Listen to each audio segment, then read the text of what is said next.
y'all, it's ISO Man. This time I got an endgame poison build for Assassin's Creed Odyssey. A straightforward build that will instantly poison any enemy and their homeboys just in case they try to jump you.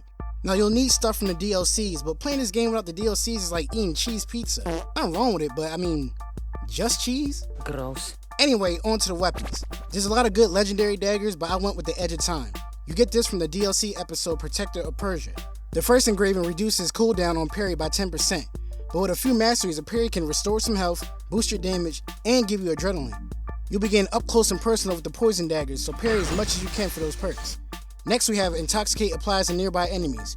Usually only the enemy you're hitting is poison, but now if you don't kill him first, anyone near you finna get a poisonous ass whooping.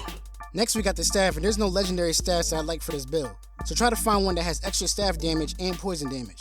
The last engraving poisons enemies instantly after one hit. It drops from this weapon in the Torment of Hades DLC. For the bow, I only chose it because it has 10% crit chance. It comes with this engraving for Devastating Shot. I don't use this ability, but if you do, fuck it, here's some extra damage.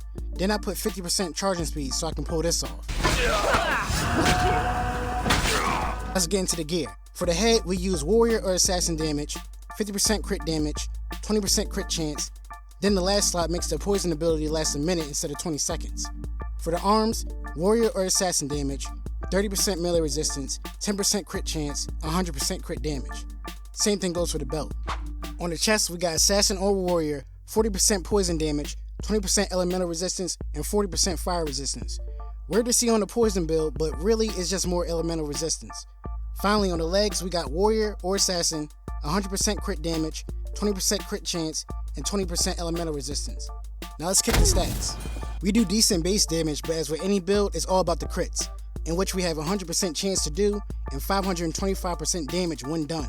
Even if we do get hit, we got 75% melee resistance, and the lack of range resistance is made up with the 95% elemental resistance. Basic, fire, and poison arrows will feel like a kiss on the cheek.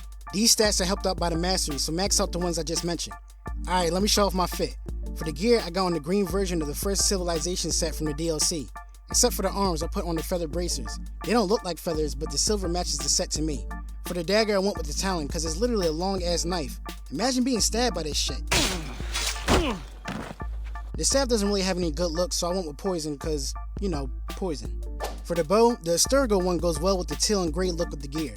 Then for my trusty steed, I went with the Sacred Deer, because the eyes match the glow of my chest plate. Fear the deer. Well, that's it for the video. If you like this build, click the button, subscribe, and smack that bell so you don't miss any of my new videos.